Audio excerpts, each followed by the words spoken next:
Council now becomes Committee of the Whole Council to consider the registration of titles and land miscellaneous amendments Bill 2025.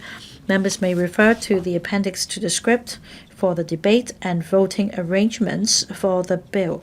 Members have been informed that the committee will conduct a joint debate on the clauses and amendments. I now propose the question to you that the following clauses stand part of the bill. Clauses 1 to 109. Secretary for Development will move amendment to amend various clauses and add the new clauses. Members may refer to the appendix to the script for details of the amendments. Members may now proceed to a joint debate on the clauses and amendments. I will first call upon the Secretary for Development to speak, but she's not required to move the amendments at this stage. Then I will call upon members to speak. Upon conclusion of the joint debate, the committee will first vote on the clauses with no amendments standing part of the bill, then proceed to deal with the amendments according to the arrangement set out in the appendix to the script. Secretary for Development.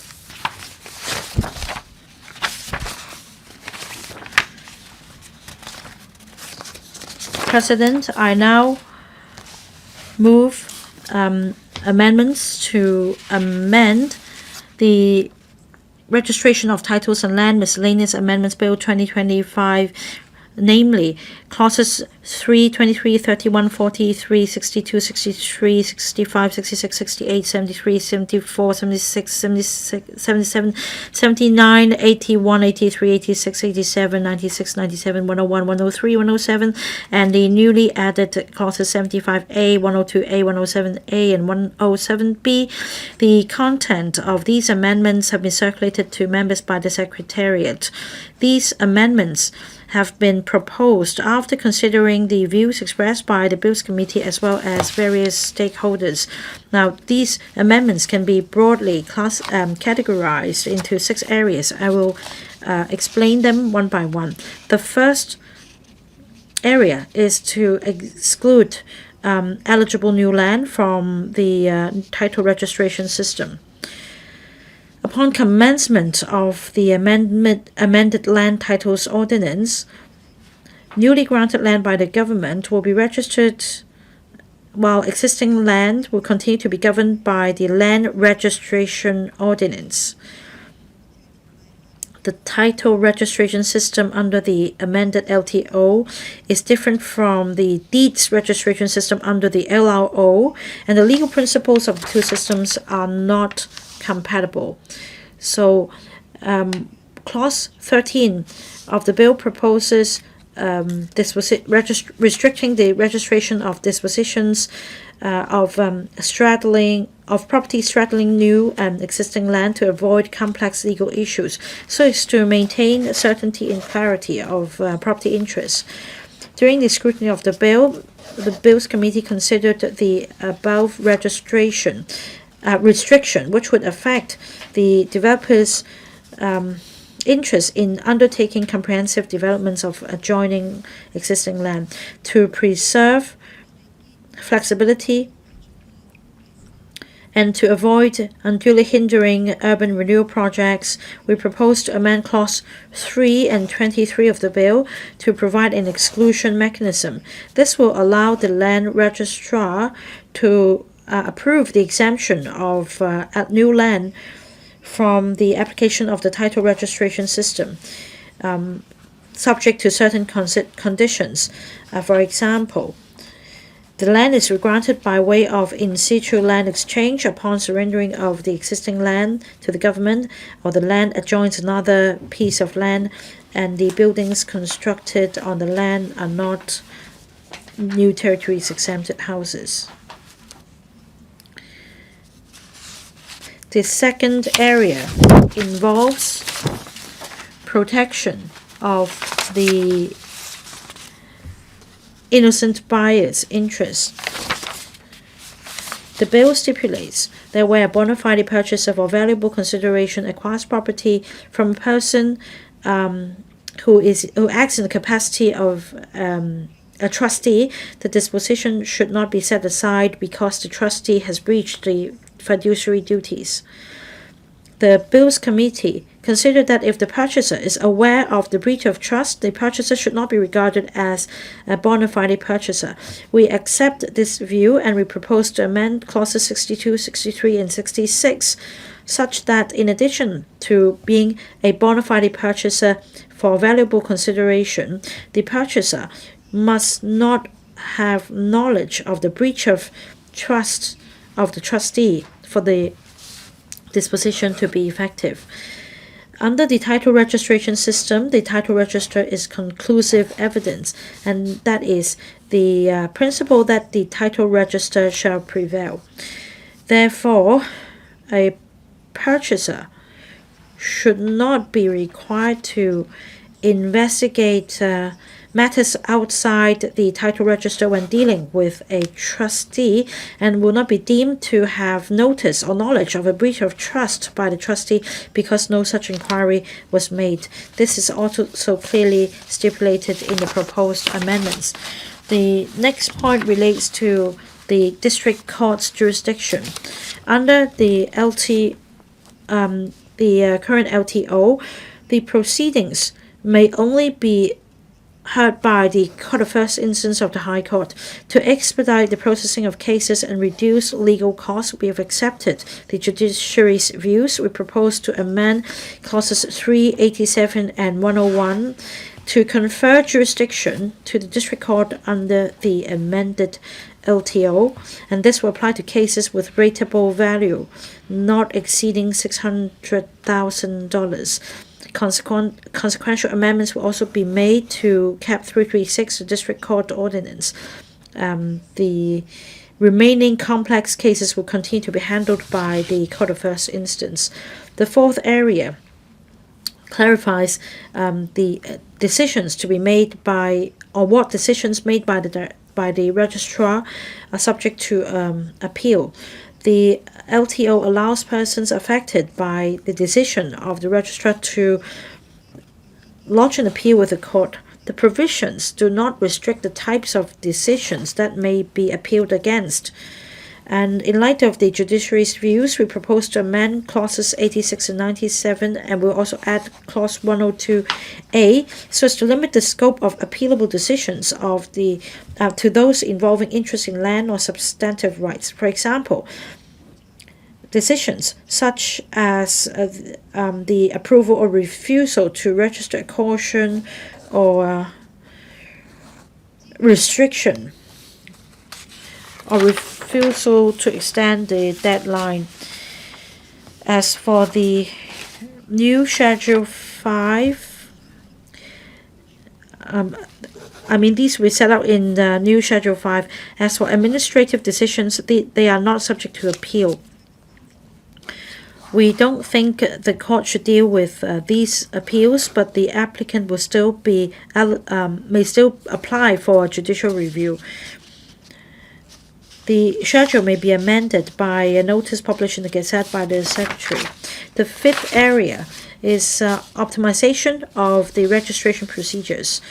Now, the bill provides that the personal representative or trustee in bankruptcy may, before being registered as the owner of a property, by way of transaction, register a disposition of the property provided that the application is supported by the relevant order. The Law Society is of the view that the current deeds registration under the current deeds registration system, the relevant party must first register the transmission before registering the disposal of the property. To align with the existing practice, we propose to amend Clause 65 of the bill to bring the practice in line with the current arrangement. Upon commencement of the bill, the Land Registry will accept submission of application by electronic means, which is an alternative to the paper-based applications. We also propose to add Sections 107A and 107B to allow instruments to be submitted electronically for the deeds registration system. The sixth area relates to enhancement of indemnity and rectification arrangements. Having regard to the views of the Bills Committee on rectification and indemnity, we propose to amend the bill to clearly reflect the legislative intent. They include the following. Clauses 76, 77, and 81 will be amended to clarify that if the court refuses to rectify an entry in the title register, then on the grounds that it is erroneous or omitted, the person will not be entitled to claim indemnity.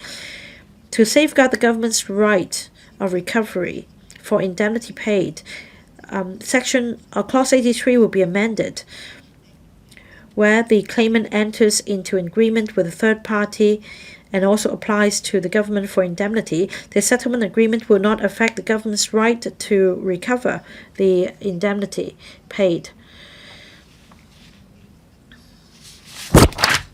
We also propose to amend clauses 81 and 96 to provide that the payment of legal costs relating to the rectification proceedings will only apply to those involving fraud and not other rectification proceedings arising from omissions or errors.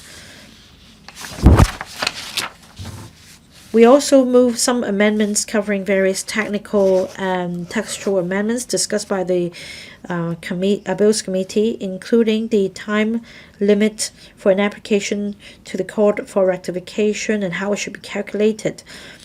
We also specify that an omission which may give rise to rectification does not include cases where the application has not been lodged. This is to ensure greater clarity and consistency of the provisions.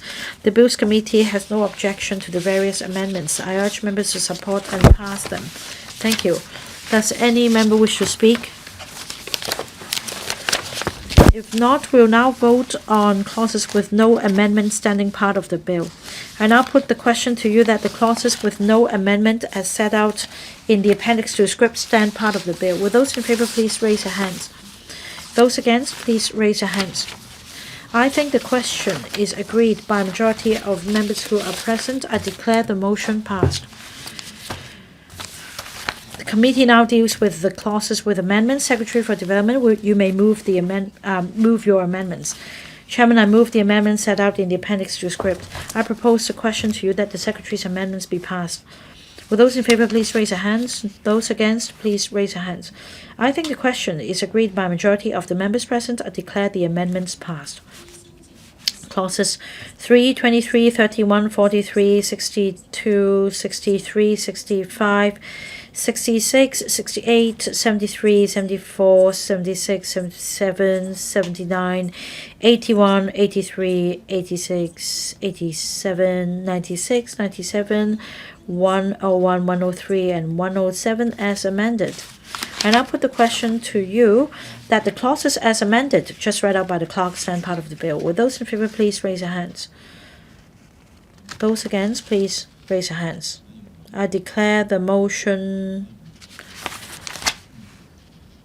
I think the question is agreed by a majority of the members present. I declare the motion passed. Now we now deal with the new clauses. New clause 75A, Section 83 amended, time for bringing proceedings under Section 82. New clause 102, Schedule 5 added. New clause 107A, Section 24 amended, dishonest destruction, etc. of memorials and other documents. New clause 107B, Section 26A amended, copies of documents, etc. admissible in evidence. Secretary for Development, you may move the second reading of the new clauses. Chairman, I move the second reading of the new clauses just read out by the clerk. I propose the question to you that the new clauses read out by the clerk be read the second time. Will those in favor please raise your hands? Those against, please raise your hands. I think the question is agreed by a majority of the members present. I declare the motion passed. Sunday. New clauses 75A, 102A, 107A, and 107B. Secretary for Development. Chairman, I move to add the new clauses just read out by the clerk. I propose the question to you that the new clauses read out by the clerk be added to the bill. Will those in favor please raise their hands? Those against, please raise their hands. I think the question is agreed by a majority of the members present. I declare the motion passed. All the proceedings on the registration of titles and land miscellaneous amendments Bill 2025 have been concluded in Committee of the Whole Council. Council now resumes. Secretary for Development.